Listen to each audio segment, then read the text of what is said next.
Hello and welcome to radiant academy. मी अमोल चेपे आपल्या सर्वांचं स्वागत करतो रेडियंट अकॅडमीच्या नवीन लेक्चरमध्ये. आज 21 जानेवारी 2023. आज आपण आजचे करंट अफेअर्स बघणार आहे. मागे महत्त्वाच्या काही नोटिफिकेशन्स आल्या आहेत, त्या तुम्हाला टाकल्या आहेत. त्या नोटिफिकेशन्स नक्की बघा, डिटेल बघा जरा नोटिफिकेशन. एडीओचा फॉर्म भरायच्या आधी मला एकदा नक्की विचाराल. माझा नंबर इथे दिलेला आहे, नेहमी दिलेला असतो, नेक्स्ट स्लाईडवर तुम्हाला दिसेलच. त्या नंबरवर कॉल करा, विचारा की आणि कन्फर्म करून द्या की LIC एडीओचा तुम्ही फॉर्म भरायला पाहिजे की नाही. नंतरच तो फॉर्म भराल. SSCचे जेवढे एक्झाम्स आहेत त्या तुम्ही सगळ्यांनी दिल्याच पाहिजे. जनरल स्टडीजची अभ्यासाची व्यवस्था तुमची काय होऊ शकते याच्यासाठी मी पूर्ण प्रयत्न करतो आहे आणि लवकरच त्याच्यासाठी काहीतरी एक मार्ग निघेल. ठीक आहे, तर या महत्त्वाच्या announcement and let us now start with the class today. आज बघू आपल्याकडे काय आहे. तर आज पहिली जी न्यूज आहे आपल्याकडे ती आहे की अरुणा मिलर या मेरीलँडच्या पहिल्या महिला first Indian American lieutenant governor बनल्या आहेत. थोडंसं स्लाइडचं पॅटर्नही आपलं चेंज झालं नाही.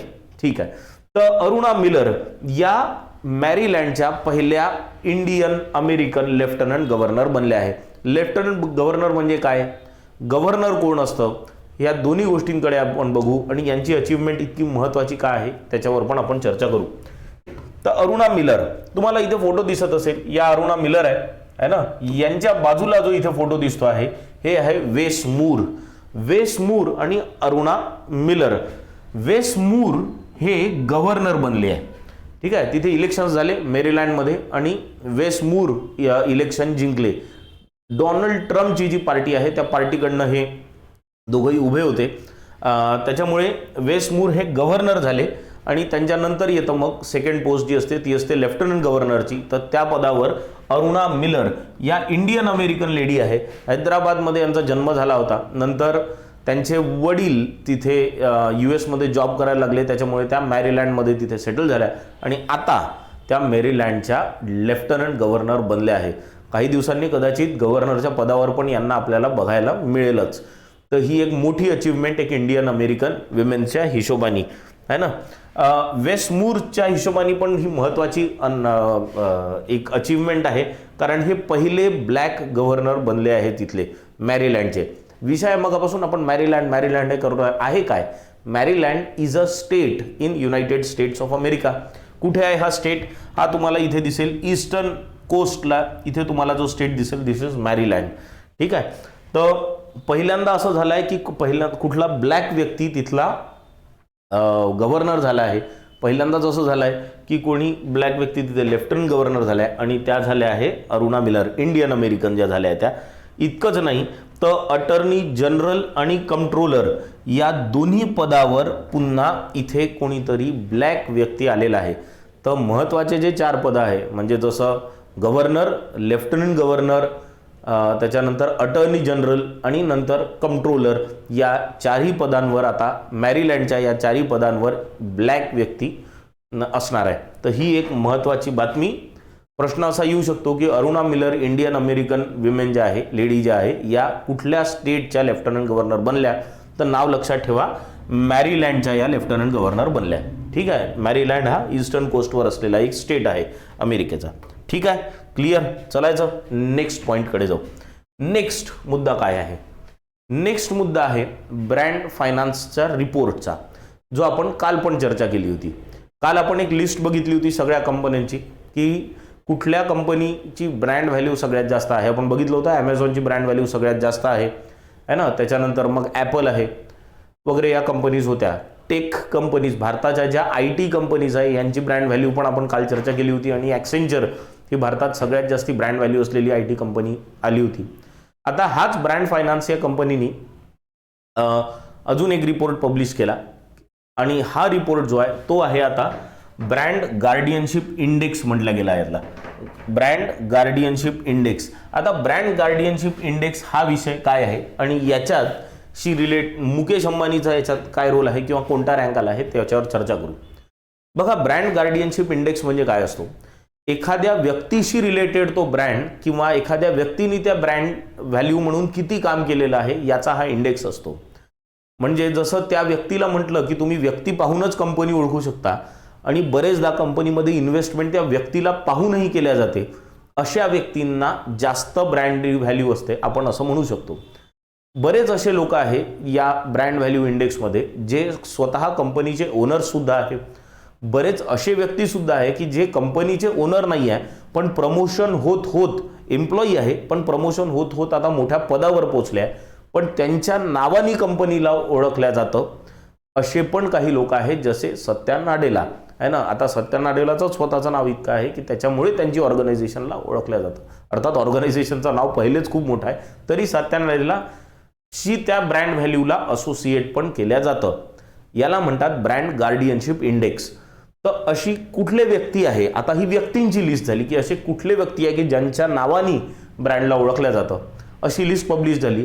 आणि त्या लिस्टमध्ये मुकेश अंबानी हे सेकंड नंबरवर आले आहे. सेकंड जगात हे दुसऱ्या नंबरवर आले आहे. यांच्या नावाने यांच्या कंपनीच्या ब्रँडला ओळखल्या जातं, रिलायन्सला. बरोबर आहे. पहिल्या नंबरवर कोण आले? मग पहिल्या नंबरवर आले एनव्हिडियाचे को फाउंडर आणि एनव्हिडियाचे सध्याचे सीईओ, प्रेसिडेंट पण आहे, सीईओ पण आहे, एनव्हिडियाचे को फाउंडर पण आहे ना. यांचं नाव आहे जेन्सन हुआंग. तो जेन्सन हुआंग हे यांनी टॉप केलं आणि सेकंड नंबरवर आले आहे रिलायन्स इंडस्ट्रीज लिमिटेडचे चेअरमन मुकेश अंबानी. ठीक. तर या दोन व्यक्तींचे नावं लक्षात ठेवा. कुठल्या याच्यात नाव आलं ते पण लक्षात ठेवा. It is brand guardianship index. आणि कोणी पब्लिश केली आहे ही रिपोर्ट? तर ही रिपोर्ट जी कालही आपण चर्चा केली होती, ब्रँड फायनान्स या कंपनीने ही रिपोर्ट पब्लिश केली आहे. ठीक आहे. आय होप हा विषय एकदम क्लिअर झाला असेल. आता आपण नेक्स्ट पॉईंटवर जाऊ. नेक्स्ट पॉईंट आहे इंडिया रँक्स 4th ग्लोबली. जगात भारताचा रँक 4था आलाय. कशामध्ये? For tech VC investment. Tech VC investment. आता हा विषय काय थोडासा समजून घ्यावा लागेल. 4th रँक तर आपला आलाय. कशात आलाय? Tech VC investment in 2022.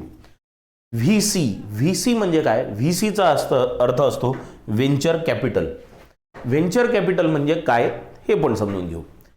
बरेचसे छोटे छोटे स्टार्टअप्स रोज बनत असतात. आता या छोट्या छोट्या स्टार्टअप्सला फंडिंगची गरज असते. त्याच्यामुळे हे काय करतात, बाहेरच्या कंपन्यांना म्हणजे बाहेरच्या इन द सेन्स भारतातल्या किंवा भारताच्या बाहेरच्याही कंपनीजला अप्रोच करतात आणि म्हणतात की आमचं जे काम आहे त्याच्यात तुम्ही इन्व्हेस्ट करा, तुम्हाला चांगले रिटर्न्स मिळतील. आणि अशा नवीन व्हेंचर्समध्ये जेव्हा कॅपिटल इन्व्हेस्टमेंट होत असते, म्हणजे पैसा गुंतवणूक केल्या जातो, पैशाची गुंतवणूक केल्या जाते, याला म्हणतात व्हेंचर कॅपिटल. नवीन येणाऱ्या कंपनीजमध्ये जेव्हा पैसा गुंतवला जातो, it is called venture capital. तर व्हेंचर कॅपिटलची जी इन्व्हेस्टमेंट आहे जगभरात जेवढी झाली त्याच्यात भारताचा रँक हा 4th आहे. सगळ्यात जास्त व्हेंचर कॅपिटलची इन्व्हेस्टमेंट कुठे झाली? तर ती झाली युनायटेड स्टेट्स ऑफ अमेरिकामध्ये, जिथे टोटल इन्व्हेस्टमेंट इज $233 बिलियन. सगळ्यात जास्त इन्व्हेस्टमेंट ऑफकोर्स युनायटेड स्टेट्समध्ये व्यवसाय सगळ्यात जास्त असल्यामुळे आहेच. पण याच्यानंतर नंबर लागला चायनाचा, पण त्याच्यात डिफरन्स बघा किती आहे. चायनामध्ये $48 बिलियन व्हेंचर कॅपिटलची इन्व्हेस्टमेंट झाली. तिसऱ्या नंबरवर आहे युनायटेड किंगडम, ज्याच्यात $29.9 बिलियन इन्व्हेस्टमेंट झाली, म्हणजे ऑलमोस्ट $30 बिलियन इन्व्हेस्टमेंट या व्हेंचर कॅपिटल इन्व्हेस्टमेंटमध्ये झाली. आणि चौथ्या नंबरवर आहे इंडिया, ज्याच्यात $24.1 बिलियन इन्व्हेस्टमेंट झाली. तर भारतातल्या नवीन येणाऱ्या कंपनीजमध्ये $24 बिलियन इन्व्हेस्टमेंट झाली आहे. हे तेव्हा जेव्हा आपण म्हणतो की कंपनीज इन्व्हेस्ट करण्यापासून स्वतःला सध्या रोकत आहे, कारण कंपनीजला वाटत आहे की काही दिवसात मोठ्या प्रमाणात रिसेशन येऊ शकतं. अशाही वेळेस भारतीय कंपनीतला विश्वास त्यांचा कमी नाही होत आहे. भारतीय कंपनीजमध्ये इन्व्हेस्ट करत आहे, जेणेकरून ते चांगले रिटर्न्स एक्सपेक्ट करत आहे. लॉंग टर्मचे रिटर्न्स एक्सपेक्ट करत आहे. एवढंच नाही, एक महत्त्वाची गोष्ट याच्यात आहे की हे जे 24.1 बिलियन जे भारतात व्हेंचर कॅपिटलची इन्व्हेस्टमेंट झाली आहे, त्याच्यापैकी $10 बिलियन इन्व्हेस्टमेंट फक्त बँगलोरमधल्या कंपनीजमध्ये झाली आहे. 24 पैकी $10 बिलियन इन्व्हेस्टमेंट ही फक्त बँगलोरमध्ये असलेल्या कंपनीजमध्ये झाली आहे. म्हणजे बँगलोर हे खूप मोठं स्टार्टअप हब म्हणून जगात समोर येत आहे. ठीक. तर ही एक महत्त्वाची गोष्ट तुमच्या सगळ्यांसाठी. आय होप हा मुद्दा लक्षात आला असेल. प्रश्न विचारला जाऊ शकतो की व्हेंचर कॅपिटल इन्व्हेस्टमेंटची जी रँकिंग झाली त्याच्यानुसार भारताचा रँक कुठला आहे तर चौथा आहे लक्षात ठेवा, किंवा टॉपर विचारलं तर लक्षात ठेवा युनायटेड स्टेट्स ऑफ अमेरिका. ठीक, चलायचं पुढे नेक्स्ट पॉइंटवर. चलो नेक्स्ट मुद्दा आहे स्नूकरशी रिलेटेड. स्नूकर म्हटलं की आपल्याला एक नाव सगळ्यांना माहिती आहे, पंकज अडवाणी यांचं, पण लक्ष्मण रावत हे पण भारताचे एक स्नूकर बिलियर्ड्स याच्यात चॅम्पियन नाव आहे. बरेचदा भारताला वेगवेगळ्या टुर्नामेंट चॅम्पियनशिपमध्ये यांनी रिप्रेझेंट केला. 2-3 वर्ष झाले मागचे विराट कोहली सारखं हे जरा फॉर्ममध्ये नव्हते, खेळत तर चांगले होते पण टायटल नव्हते जिंकत. टायटल म्हणजे फायनल्सपर्यंत पोहोचत नव्हते, फायनल्स जिंकत नव्हते, असं चालू आहे. पण आत्ताच जी national sports club of India यांनी जी स्नूकर चॅम्पियनशिप ऑर्गनाईज केली होती, NSCIनी स्नूकर चॅम्पियनशिप ऑर्गनाईज केली, त्याच्यात लक्ष्मण रावत यांनी ती कॉम्पिटिशन जिंकली. तर Laxman Rawat has won the national sports club of इंडियाची स्नूकर ओपन टुर्नामेंट. याला स्नूकर ओपन टुर्नामेंट म्हणतात. ओपन टुर्नामेंट सगळ्यांसाठीच असते. ठीक आहे, तर मग आता प्रश्न हा आहे की हे लक्ष्मण रावत खेळतात कोणाकडून, तर हे खेळतात PSPB कडनं. PSPB म्हणजे petroleum sports promotion club. Petroleum sports promotion club यांच्याकडनं खेळतात. यांनी आदित्य मेहता यांना हरवलं. आदित्य मेहता ही वंडरफुल स्नूकर प्लेअर आहे, यंग आहे, दोघे जण खूप चांगले स्नूकर प्लेअर आहे. तर आदित्य मेहता पण या PSPB कडनंच खेळतात, आहे ना, यांच्याचकडनं खेळतात. एकाच कंपनीकडनं खेळणारे 2 प्लेअर फायनलमध्ये पोहोचले आणि त्याच्यात लक्ष्मण रावत यांनी आदित्य मेहताला हरवून स्नूकर ओपनची टुर्नामेंट जिंकली आहे, जे national sports club of India organise करते.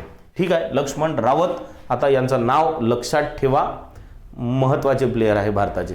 ठीक, चलायचं नेक्स्ट पॉइंटवर जाऊ. नेक्स्ट आहे हॉकी वर्ल्ड कपशी रिलेटेड बातमी. माहिती आहे ना सध्या हॉकीमध्ये काय चालू आहे. मी तुम्हाला मुद्दाम इथे नाही का हॉकीच्या वर्ल्ड कपची स्टँडिंग आणली. तसे तर वेगवेगळे 4 पूल्स आहे. आपण ज्या पूलमध्ये आहे आपल्यासोबत आपल्या व्यतिरिक्त 3 अजून टीम्स आहे. स्पेन आहे, इंग्लंड आहे आणि वेल्स आहे. यांच्यासोबत प्रत्येकासोबत आपली एक मॅच झाली आहे. आपण इंग्लंडसोबत जी मॅच झाली ती तर ड्रॉ झाली, पण स्पेनला आपण हरवलं आणि वेल्सला पण हरवलं. पहिली मॅच जी होती आपली स्पेनसोबतच होती, स्पेनला आपण हरवलं 4-2. नंतर वेल्ससोबत पण आपण जिंकलो आणि इंग्लंडसोबतची आपली मॅच ड्रॉ झाली. त्याच्यामुळे सध्याच्या स्टँडिंगमध्ये इंडिया 2nd नंबरवर आहे, इंग्लंड 1st नंबरवर आहे. आपल्या पूलमध्ये आपला जो पूल आहे तो आहे पूल D. ठीक आहे ना. वर्ल्ड कप कुठे सुरू आहे तुम्हाला माहिती आहे, हॉकीचा वर्ल्ड कप कुठे सुरू आहे, भुवनेश्वर आणि राउरकेला या 2 स्टेडियम्समध्ये सध्या मॅचेस खेळल्या जात आहे.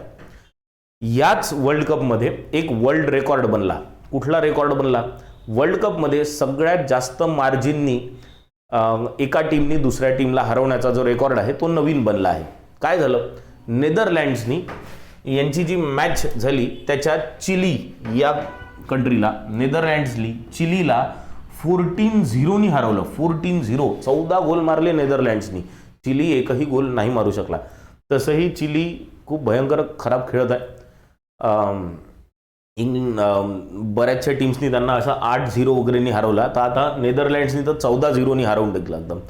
याच्या आधीचा जो रेकॉर्ड होता तो होता ऑस्ट्रेलियाच्या नावावर. ऑस्ट्रेलियानी साऊथ आफ्रिकेला, होते किती असेल, ऑस्ट्रेलियानी साऊथ आफ्रिकेला 2010 मधली गोष्ट आहे, पण 2010च्या वर्ल्ड कपमध्ये 12-0 हरवलं होतं साऊथ आफ्रिकेला. आणि आता 2023च्या हॉकी वर्ल्ड कपमध्ये नेदरलँड्सनी चिलीला 14-0 हरवलं. हे तर म्हणजे वर्ल्ड कपमध्ये झालं. ऑलिम्पिक्समध्ये माहिती आहे का कुठल्या कंट्रीला सगळ्यात जास्त गोल डिफरन्सनी हरवला? भारताने. इंडियाचा 1932चा ऑलिम्पिकचा रेकॉर्ड आहे, अजून कोणी तोडू नाही शकलं. आपण अमेरिकेला 24-1 हरवलं होतं. 24-1 ध्यानचंद ची वेळेसची गोष्ट आहे. ध्यानचंदनी 8 गोल मारले होते तेव्हा. 24-1 आपण USA हरवलं होतं, जो रेकॉर्ड अजूनपर्यंत कोणी तोडला नाही आहे. तर ही एक महत्त्वाची इथे बातमी, वर्ल्ड रेकॉर्ड आहे, त्याच्यामुळे लक्षात ठेवा, खूप महत्त्वाची बातमी आहे. चलायचं नेक्स्ट पॉईंटकडे. नेक्स्ट बातमी आहे इंडियन आर्मीशी रिलेटेड. आपल्याला माहिती आहे NDAच्या एक्झाम देण्यासाठी याच वर्षी सुप्रीम कोर्टाने परमिशन दिली. त्याच्यामुळे आता महिला पण NDAच्या एक्झाम्समध्ये अपियर होतात. एवढंच नाही, इंडियामध्ये विमेन ऑफिसर्सची संख्या आता वाढत आहे आणि त्यांना रिस्पॉन्सिबिलिटीज पण बऱ्याच देण्यात येत आहे. तुम्हाला आठवत असेल, आपण अगदी काही दिवस आधीच कॅप्टन शिवा चौहान यांची बातमी ऐकली होती की कॅप्टन शिवा चौहान या सियाचीन ग्लेशियरवर जाणाऱ्या पहिल्या विमेन ऑफिसर बनल्या आहे म्हणून ही एक बातमी आपण ऐकली होती है ना.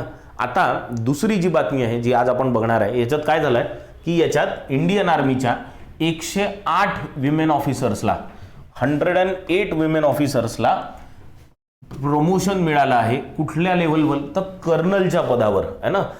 तर आता 108 women officers have been promoted as colonels आणि त्याच्यामुळे आता त्या इंडिपेंडेंटली एक एक युनिट लीड करणार आहे. बरेचदा आधी काय व्हायचं की जेव्हा विमेन ऑफिसर्सला हे प्रमोशन वगैरे दिलं जातं तर त्यांना लिडरशिपच्या रोलमध्ये नव्हतं आणल्या जात, पण आता त्या लिडरशिपच्या रोलमध्ये पण येणार आहे. त्या इंडिपेंडेंटली एक युनिट आता लीड करतील आणि त्याच्यामुळे ही एक महत्त्वाची बातमी की 108 women officers have been promoted as colonel. आणि हे कुठल्या कुठल्या डिपार्टमेंटमध्ये असणार आहे तर हे असणार आहे आर्मी इंजिनियर्सच्या डिपार्टमेंटमध्ये, इलेक्ट्रिकल अँड मेकॅनिकल इंजिनियर्स म्हणजे EME, signals, army air defence अशा वेगवेगळ्या पदांवर असणार आहे. वेगवेगळ्या डिपार्टमेंट्समध्ये असणार आहे. एवढंच नाही तर इंटेलिजन्स कॉर्प्स आणि army service corps, army ordnance corps या फील्डमध्ये सुद्धा असतील. तर आता अजून जास्त विमेन ऑफिसर्स इंडियामध्ये आपल्याला इंडियन आर्मीमध्ये आपल्याला बघायला मिळणार आहे आणि ते पण जास्त रिस्पॉन्सिबल पदांवर. ठीक आहे, तर ही एक ॲडिशनल आणि महत्त्वाची इन्फॉर्मेशन आपल्या सगळ्यांसाठी. क्लिअर? ही बातमी एकदम क्लिअर आहे. चलायचं नेक्स्ट पॉईंटवर. चलो, नेक्स्ट मुद्दा काय आहे आपला? नेक्स्ट मुद्दा आहे एक ऑपरेटिंग सिस्टीमचा जी IIT मद्रासनी डेव्हलप केली आहे. एक ऑपरेटिंग सिस्टीमच बनवून टाकली. कशासाठी? फोन्ससाठी, स्मार्टफोनसाठी. आणि त्या नवीन ऑपरेटिंग सिस्टीमला नाव काय दिलं आहे? भार OS. BHAR फॉर भारत, म्हणजे भारतमधनं BHAR घेतलं आणि ऑपरेटिंग सिस्टीमचा OS. तर त्याच्यामुळे याचं जे नाव देण्यात आलं आहे ते नाव आहे भार OS. कोणी डेव्हलप केली आहे तर it has been developed by IIT Madras and this is and operating system which is indigenous, म्हणजे भारतातच बनली आहे. तर ही एक ऑपरेटिंग सिस्टीम आहे. आता ऑपरेटिंग सिस्टीम जेव्हा आपण जसं आपण अँड्रॉइड वापरतो, आपल्याला अँड्रॉइड वापरताना बऱ्याचशा आपण गरीब लोक अँड्रॉइड वापरतो. काही लोक असतील तुमच्यावर की जे ॲपल वगैरे वापरतात, पण ॲपल वापरतात त्याच्यामुळे त्यांची ऑपरेटिंग सिस्टीम वेगळी आहे ना, iOS आहे. पण आपली जी आहे ती जनरल अँड्रॉइड आहे बाबा. मी तरी अँड्रॉइड वापरतो. तर अँड्रॉइड ऑपरेटिंग सिस्टीम आपण वापरत असताना आपल्याला जे ॲप वगैरे लागतात ते आपण प्ले स्टोअरवरनं डाउनलोड करतो है ना. प्ले स्टोअरवरनं ते खूप सारे प्रकारचे ॲप्स आपल्याला लागतात. पण आपला अजून एक प्रॉब्लेम काय असतो की बरेचदा आपण जेव्हा अँड्रॉइड फोन घेतो तेव्हा ऑलरेडी त्याच्यात काही ॲप्स इन्स्टॉल असतात आणि ते ॲप आपल्याला नको असताना सुद्धा आपण अनइन्स्टॉल करू शकत नाही. आपल्याला बरेचदा असं वाटतं ना की आपण सगळ्याच ॲप्सला लोकेशन ऑफ करून ठेवून दिली, पण काही ॲप असे आहे की जे आपली परमिशन नसतानाही आपली लोकेशन ट्रॅक करत असतील. मग अशा वेळेस त्या ॲप अनइन्स्टॉल कराव्या, पण त्या ऑलरेडी इन्स्टॉल्ड आल्या होत्या फोनसोबत आणि त्या अनइन्स्टॉल होत नाही. हे जे काही प्रॉब्लेम्स आहे ना, याचं सोल्युशन या भार OS मध्ये IIT मद्रासच्या लोकांनी फाइंड आउट केलं आहे. तर यांनी काय नवीन चेंजेस केले त्या OS मध्ये हे आपण पाहू. पहिली गोष्ट तर ही भारतात बनलेली OS आहे. सेफ सिक्युरिटीच्या हिशोबाने जास्त चांगली राहू शकते, असेलच. त्याच्यानंतर यांचं जे प्ले स्टोअर आहे त्याचं नाव आहे पास. काय नाव आहे? पास. आणि फुल फॉर्म काय याचं? Private app store services. Private app store services. तर आपण जसं प्ले स्टोअर म्हणतो अँड्रॉइडसाठी, यांचं असणार आहे pass, private app store services. दुसरं, इथे it comes with no default apps. ही महत्त्वाची गोष्ट. इथे कुठलेच डिफॉल्ट ॲप्स नसतील, म्हणजे जे ॲप्स तुम्हाला पाहिजे आहे तेच तुम्ही डाउनलोड करा. तुम्हाला वाटत असेल ते सेफ आहे, सिक्युअर आहे तरच डाउनलोड करा, नाही तर करू नका. आता याचा फायदा कुठे होतो? अशा ऑर्गनायझेशन्समध्ये की जिथे लोकांजवळ स्मार्टफोन्स घेऊन तर लोक जातात पण त्यांच्या ॲक्टिव्हिटीज ट्रॅक होऊ शकतात, अशा ऑर्गनायझेशन्समध्ये लोकांनी जर भार OS हे ॲप असलेल्या ऑपरेटिंग सिस्टीम जर वापरला तर ते कुठलेही बाहेरचे ॲप्स न यूज करता सुद्धा फोन वापरू शकतील. म्हणजे जास्त सिक्युअर राहील त्यांचा फोन बाकीच्या अँड्रॉइड वापरणाऱ्या iOS वापरणाऱ्या फोन्सच्या कंपॅरिझनमध्ये. ठीक, तर ही एक महत्त्वाची बातमी. खूप मोठं काम केलं आहे IIT मद्रासच्या विद्यार्थ्यांनी, तिथल्या रिसर्चर्सनी. की एक भारतातच आपल्याच मोबाईलसाठी एक ऑपरेटिंग सिस्टीम बनवली. ठीक आहे, चलते अगले पॉइंट पे. चलो, अजून काय आहे, ही बातमी भरपूर महत्त्वाची आहे. डेट्स, प्रोग्राम, लोकेशन सगळं लक्षात ठेवा या बातमीचं. काय आहे, 8th India international science festival कुठे सुरू झाला? भोपाळमध्ये है ना. 8वां India international science festival it begins in Bhopal. तर पहिला प्रश्नाचं उत्तर तर आपल्याला मिळालं कुठे, वेयर. तो वेयर कहाँ पे? भोपाल में हुआ है ना. वो भी एग्जैक्टली कहाँ पे? तो वो है इंडिया इंटरनॅशनल सायन्स फेस्टिवल नावाचं आहे याचं. Maulana Azad national institute of technology भोपालमध्ये है ना. मानित म्हणतात त्याला, MANIT, Maulana Azad national institute of technology Bhopal. इथे इंडिया इंटरनॅशनल सायन्स फेस्टिवल सुरू झालं. नाव काय ठेवण्यात आलं होतं याचं नाव आहे विज्ञानिका सायन्स लिटरेचर फेस्टिवल. आता तुम्हाला प्रश्न दोन्ही प्रकारे विचारल्या जातील. तुम्हाला असंही विचारलं जाऊ शकतं की इंडिया इंटरनॅशनल सायन्स फेस्टिवल कुठे ऑर्गनाईज झाला? भोपाळमध्ये. किंवा असंही विचारतील की विज्ञानिका सायन्स लिटरेचर फेस्टिवल कुठे ऑर्गनाईज झाला? ते पण भोपाळमध्येच झाला. विज्ञानिका सायन्स लिटरेचर फेस्टिवल हे नाव इंडिया इंटरनॅशनल सायन्स फेस्टिवलचंच आहे. ठीक आहे, दोन वेगवेगळे नावं असले तरी कन्फ्यूज होऊ नका. कुठे झाला? भोपाळमध्ये झाला, माणितमध्ये झाला, मौलाना आझाद नॅशनल इन्स्टिट्यूट ऑफ टेक्नॉलॉजीमध्ये. कुठवं एडिशन आहे? तर हे 8th एडिशन आहे. आजच सुरू झालं आहे, 21 तारखेला, म्हणजे आजच सुरू झालं आणि 24 जानेवारीपर्यंत हे चालणार आहे. ऑर्गनाईज कोण करतं इंडिया इंटरनॅशनल सायन्स फेस्टिवल? तर of course ministry of science and technologies organise करते. आणि मिनिस्टर ऑफ सायन्स अँड टेक्नॉलॉजीचा इंडिपेंडंट चार्ज रोजच आपल्या चर्चेत असतो, जितेंद्र सिंग यांच्याकडे आहे. ठीक आहे ना. याच्या व्यतिरिक्त ministry of earth sciences and ministry of science and technology आणि विज्ञान भारती ही एक डिफरंट डिपार्टमेंट आहे, ते पण करतं. याची थीम, महत्त्वाचा पॉईंट आहे, याची थीम काय आहे? Marching towards Amritkaal with science. तो the theme is marching towards Amritkaal with science. अमृतकाळमध्ये आपल्याला जायचंच आहे. अमृतकाल, आत्ताच IBPS POचे इंटरव्ह्यू सुरू होते. एका विद्यार्थ्याला प्रश्न विचारला पण मी की अमृतकाल हा कधीपासून कधीपर्यंत भारताचा असणार आहे? तर द आन्सर इज 2022 पासून सुरू झाला आणि आता 2047 पर्यंत, म्हणजे भारताच्या इंडिपेंडन्सच्या 75 वर्षांपासून तर 100व्या वर्षापर्यंत, या 25 वर्षात भारताला एक वेगळ्या लेव्हलला नेण्यासाठी हा अमृतकाळवाला विषय सुरू आहे सध्या. ठीक आहे, बऱ्याचशा गोष्टी आपल्याला याच्यात करायच्या आहे. ठीक, क्लिअर? हा विषय समजला सगळ्यांना? तो इंडिया इंटरनॅशनल सायन्स फेस्टिवल बद्दलचा हा विषय होता. चलायचं पुढे नेक्स्ट पॉइंटवर. चलो, नेक्स्ट काय आता आपल्याला? नेक्स्ट आहे एक योजना सुरू केली आहे ममता दीदी यांनी. ममता दीदी म्हणजे ममता बॅनर्जी, वेस्ट बेंगॉलच्या चीफ मिनिस्टर. या अलीपुरद्वारला गेल्या होत्या. अलीपुरद्वार कुठे माहिती आहे का? अलीपुरद्वार जलपाईगुडीवरनं आपण जेव्हा आसामला जातो ना, तेव्हा मध्ये लागतं हे अलीपुरद्वार. तर अलीपुरद्वारमध्ये यांचं भाषण सुरू होतं. हे बेंगॉलमध्येच येतं हे अलीपुरद्वार. तर तिथे यांचा कार्यक्रम होता. त्या कार्यक्रमात त्या म्हणे की भारत सरकारने बऱ्याचशा स्कॉलरशिप बंद केल्या, असं त्यांचं म्हणणं होतं. आणि म्हणे की आता जर स्कॉलरशिप बंद केल्या असेल तरी आम्ही मुलांसाठी काही स्कॉलरशिप्स देऊ. आणि त्याच्यामुळे यांनी एक नवीन स्कॉलरशिपची अनाऊन्समेंट केली, जे बॅकवर्ड जे स्टुडंट्स आहे, सोशली आणि इकॉनॉमिकली बॅकवर्ड आणि मायनॉरिटीजमध्ये असलेले विद्यार्थी, यांच्यासाठीची ही स्कॉलरशिप आहे. स्कॉलरशिपचं नाव महत्त्वाचं आहे, नाव लक्षात ठेवा. स्कॉलरशिप का नेम इज मेधश्री. ठीक आहे ना, मेधश्री स्कॉलरशिप आहे ना. आणि कोणी सुरू केली आहे? तर ममता बॅनर्जी यांनी सुरू केली आणि वेस्ट बेंगॉलमध्येही सुरू झालेली आहे. अमाऊंट जी आहे याची ती आहे 800 रुपीज पर इयर.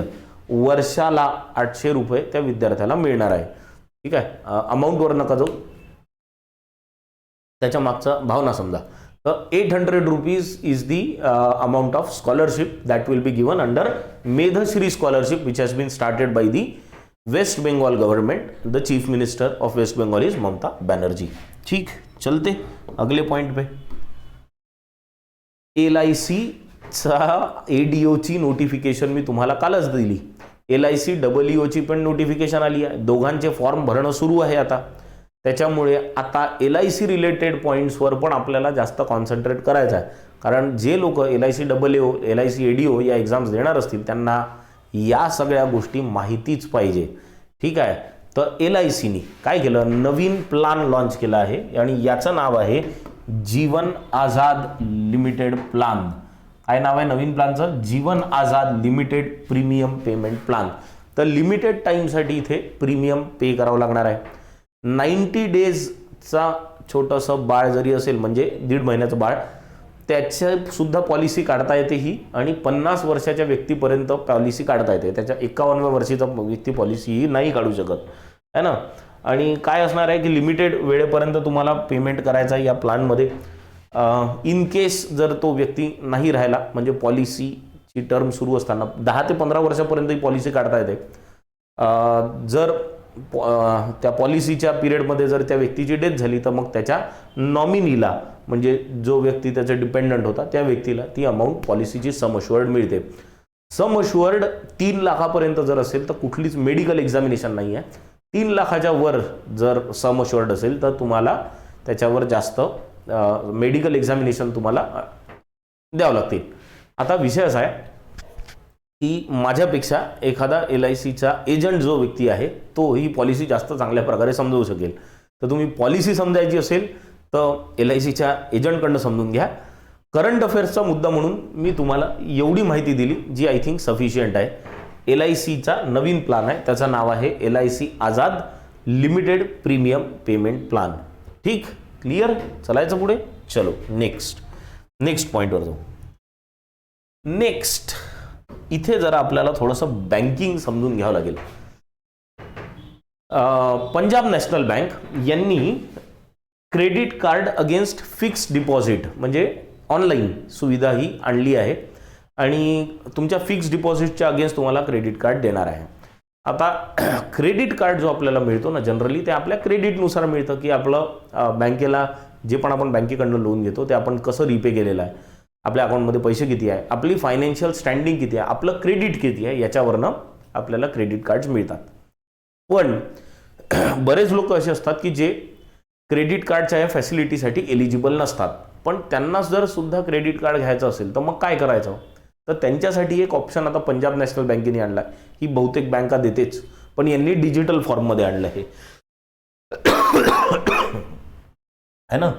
तर स्पेशल काय आहे, डिजिटल फॉर्ममध्ये आणलं. पहिले प्रोसेस सांगतो, मग पंजाब नॅशनल बँकेने काय केलं ते सांगतो. आता समजा तुम्हाला क्रेडिट कार्ड जर एखाद्या बँकेने दिलं, याचा अर्थ काय की तुमच्या अकाउंटमध्ये ते 50,000 रुपये आहे आणि तुम्हाला 70,000 खर्च करायचे आहे, तरी तुम्ही करू शकता, कारण तुमचं क्रेडिट तेवढं आहे बँकेमध्ये. This is the basic objective of credit card. पण आता एखादा व्यक्ती आहे ज्याचं सिबिल स्कोअर काही कारणामुळे चांगला नाही आहे किंवा त्याला क्रेडिट कार्ड बाकी काही एलिजिबिलिटी प्रॉब्लेम्समुळे मिळत नाही आहे, पण त्याच्या खात्यात पैसे आहे, समजलं. अशा व्यक्तीला क्रेडिट कार्ड पाहिजे. आता तो काय म्हणेल, मला क्रेडिट कार्ड द्या. बँक म्हणेल नाही, तुम्ही एलिजिबल नाही आहे. पण तुम्ही एक करू शकता. काय करू शकता की एखादी FD ठेवा आणि ती जेवढी FD असेल त्याच्या 80% लिमिटचं आम्ही क्रेडिट कार्ड तुम्हाला देऊ शकतो. जसं की समजा एखाद्या व्यक्तीला क्रेडिट कार्ड पाहिजे असेल थोड्या छोट्या मोठ्या खर्चांसाठी, पण त्याच्याकडे जास्त पैसे नाही. तो म्हणेल मी 1 लाखाची FD तुमच्याकडे करतो, फिक्स्ड डिपॉझिट. आता 1 लाखाची जर FD केली म्हणजे त्या व्यक्तीचे 1 लाख रुपये बँकेत जमा आहे. या 1 लाखाच्या अगेन्स्ट त्याला एक क्रेडिट कार्ड मिळू शकतं ज्याची लिमिट 80% पर्यंत राहू शकते, म्हणजे 80,000 पर्यंत. तो 80,000 तक वो खर्चा वो क्रेडिट कार्ड पे कर सकता. मग समजा त्याच्या अकाउंटमध्ये 30,000 रुपये असले तरी तो व्यक्ती 50,000, 60,000, 70,000, 80,000 पर्यंत खर्च करू शकेल, कारण त्याची 1 लाखाची FD बँकेकडे जमा आहे. उद्या जर त्यांनी हे क्रेडिट कार्डवर खर्च केलेली अमाऊंट जर बँकेला रिटर्न नाही केली तर बँक FD मधनं आपले पैसे काढून घेईल. साधा सोबा हिशोब आहे. ठीक. आता पंजाब नॅशनल बँक ही पहिली पब्लिक सेक्टर बँक बनली आहे, ठीक आहे, ज्यांनी असं credit card against fix deposit हे लॉन्च केलं. पण कसं, डिजिटली लॉन्च केलं आहे, ठीक आहे ना. म्हणजे डायरेक्ट ॲपवरनं तुम्ही FDच्या अगेन्स्ट तुमची क्रेडिट कार्डची फॅसिलिटी घेऊ शकता. म्हणजे एक हे क्रेडिट कार्ड घेण्यासाठी तुम्हाला कुठलंच डॉक्युमेंट सबमिट करायची गरज नाही, कारण तुमचे पैसे ऑलरेडी बँकेकडे आहे. कुठल्याच ब्रांचला व्हिजिट देण्याची गरज नाही है ना, जॉईनिंगसाठी कुठली एक्स्ट्रा फीज लागत नाही आणि लगेचच्या लगेच एक व्हर्च्युअल क्रेडिट कार्ड तुम्हाला मिळून जातं. तर ही जी सिस्टीम आहे ही अशी पूर्ण डिजिटल सिस्टीम लॉन्च करणारी बँक पहिली पब्लिक सेक्टर बँक कुठली बनली आहे तर पंजाब नॅशनल बँक बनली आहे. फिक्स डिपॉझिटच्या अगेन्स्ट क्रेडिट कार्ड आधी पण मिळायचे, ही प्रोसेस डिजिटली लॉन्च करणारी पहिली पब्लिक सेक्टर बँक कुठली झाली आहे तो that is Punjab national bank. Clear, हा विषय आय थिंक एकदम क्लिअर झाला असेल. तुम्हाला रुपे किंवा विजाचे क्रेडिट कार्ड मिळू शकतात, त्याची लिमिट किती असेल 80%. ठीक आहे, लक्षात ठेवा 80% पर्यंतची मॅक्सिमम त्याची लिमिट असणार आहे. म्हणजे जर एखाद्या व्यक्तीची 10 लाखाची FD असेल तर तो 8 लाखापर्यंतचं क्रेडिट कार्ड घेऊ शकतो. म्हणजे क्रेडिट कार्डची limit you can be 8 lakh. ठीक, क्लिअर. चलो, हा विषय जर क्लिअर झाला असेल आता आपण तर नेक्स्ट पॉइंटवर जाऊ. नेक्स्ट पॉइंट आहे, एक रेअर ऑरेंज बॅट भारतात सापडलाय आणि हा कुठे मिळाला माहिती आहे का? हा मिळाला छत्तीसगडच्या बस्तरमध्ये. ठीक आहे, भारतात जनरली हे बॅट्स पाहायला मिळत नाही, अगदी कमी प्रमाणात कुठेतरी कधीतरी पाहायला मिळतात. जसं महाराष्ट्राच्या वेस्टर्न घाट्समध्ये हे ऑरेंज बॅट्स कधी कधी आढळले आहे, पण भारतात जनरली हे ऑरेंज बॅट्स आढळत नाही. या ऑरेंज बॅट्सला केरीवोला पिक्टा नावाने ओळखलं जातं, म्हणजे यांचं सायंटिफिक नेम आहे केरीवोला पिक्टा. हे ऑरेंज बॅट्स भूटान, बांगलादेश असा जो इकडचा हिली रिजन आहे नॉर्थ ईस्टकडचा तिकडे जास्ती पाहायला मिळतात. पण एखादा उडत उडत उडत उडत बरीच लांब, खूप लांब उडले नाही, तो उडत उडत कुठेतरी हा पोचला छत्तीसगडमध्ये आणि तिथे बनाना प्लांटेशनमध्ये मिळाला. म्हणजे आलं असेल केळं गिळं खायला तिथे है ना. तर हे पराली बोडल व्हिलेज आहे तिथे कांगड व्हॅलीमध्ये, कांगड व्हॅली नॅशनल पार्क जो आहे ना बस्तरमध्ये छत्तीसगडमध्ये, इथे हा मिळाला. या बॅटला पेंटेड बॅट असं म्हणतात. तुम्ही चित्र बघू शकत असाल याचं, एकदम ऑरेंज आहे. ठीक आहे ना, आणि एवढा असा असतो. आम्ही आत्ता ओडिशा फिरायला गेलो होतो ना, तिथे एका लेकमध्ये फिरताना एक आयलँड आहे, तलावातच आयलँड आहे, त्या आयलँडलाच बॅट आयलँड असं म्हणतात. आणि खूपच मोठे मोठे झाड आहे आणि नुसते बॅट्स फिरत असतात दिवसभर तिथे. खूपच चांगली जागा आहे, छान प्राणी आहे एकदम बघायला. जनरली लोकांना भीती वाटते बॅट्सकडे पाहिल्यावर, पण तशी वाटण्याचं काही कारण नाही आहे. ठीक, तर हे ऑरेंज कलरचा बॅट कुठे बघायला मिळाला तर कांगड व्हॅली नॅशनल पार्क बस्तरमध्ये इथे हा बघायला मिळाला आहे. भारतात मिळाला आहे म्हणजे आता जर इथेच ते राहिले तर अजून जास्त वेळ आपल्याला हे ऑरेंज बॅट भारतात पाहायला मिळतील. ठीक, चलायचं पुढे नेक्स्ट पॉईंटकडे जाऊ. नेक्स्ट पॉईंट जो आहे आपला, नेक्स्ट पॉईंट जो आहे आपला तो आहे 3 स्टेट्सच्या फाउंडेशन डेशी रिलेटेड. असेच काहीतरी 3 स्टेट्स आपण काल बघितले होते, आठवतं का? काल आपण 3 स्टेट्स बघितले होते. कोणते? मेघालय, त्रिपुरा आणि नागालँड. तर मेघालय, त्रिपुरा आणि नागालँडमध्ये मी म्हटलं होतं की इलेक्शन्स आहे आता. ठीक आहे, याच्या रिलेटेड बातमी आपण बघितली होती. आता जी बातमी बघतोय ती आहे मेघालय, त्रिपुरा आणि मणिपूर. नागालँडच्या ऐवजी आज मणिपूर आहे. का? कारण या तिन्ही स्टेट्सचा आज फाउंडेशन डे आहे. ठीक आहे ना, तो आज today is the foundation day of Meghalaya, Tripura आणि मणिपूर. याच्यात मणिपूर आणि त्रिपुरा हे भारतात कसे आले ते समजून घेऊ. 1971चा एक north east reorganisation act pass झाला होता, ज्याच्या अकॉर्डिंग काय झालं की नॉर्थ ईस्टला वेगवेगळ्या राज्यांमध्ये डिवाइड केलं गेलं है ना. जेव्हा इंडियाचा इंडिपेंडन्स झालं तेव्हा त्रिपुरा, मणिपूर हे भारतात नव्हते, हे प्रिन्सली स्टेट्स होते. हे प्रिन्सली स्टेट्स भारताशी जोडल्या गेले 1949 मध्ये इंडिपेंडन्सच्या 2 वर्षानंतर. आणि तेव्हा हे ऑटोनॉमस स्टेट्स सारखे काम करत होते, वेगळे स्टेट्स होते, यांना पूर्ण राज्याचा दर्जा मिळाला नव्हता. मेघालय जो होता हा आसामचा भाग होता है ना. तुम्हाला इथे दिसेल Meghalaya was a part of Assam after independence. आणि आसाममध्ये काय झालं की त्यावेळेला 1971च्या आधीची गोष्ट, आसाममध्ये आसामीज ही तिथली मेन लँग्वेज म्हणून त्याला रिकग्निशन मिळाली. मग मेघालयमध्ये असलेले लोक म्हणे नाही यार आमच्या लँग्वेजचं काय. वेगवेगळ्या ट्राईब्स होत्या त्रिपुरा, नागालँड, त्रिपुरामध्ये, मणिपूरमध्ये, हे म्हणे आमचं काय. मग अशा केसमध्ये नॉर्थ ईस्ट रिऑर्गनायझेशन ॲक्ट आला. त्याच्यामध्ये काय झालं मेघालयला आसाममधून वेगळं केलं म्हणजे बॉर्डर आखली आणि मेघालय एक वेगळा स्टेट झाला. त्याच्यानंतर त्रिपुरा आणि मणिपूर या प्रिन्सली स्टेट्सला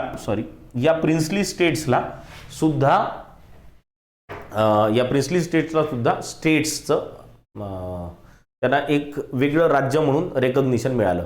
त्याच्यामुळे 21 जानेवारी आजचा दिवस हा 3 राज्यांचा फाउंडेशन डे आहे, मेघालय, त्रिपुरा आणि मणिपूर. ठीक, आय होप आजचे जे पॉईंट्स होते ते पूर्णपणे लक्षात आले असतील. कुठे जर काही प्रश्न असेल तर मला नक्की सांगा.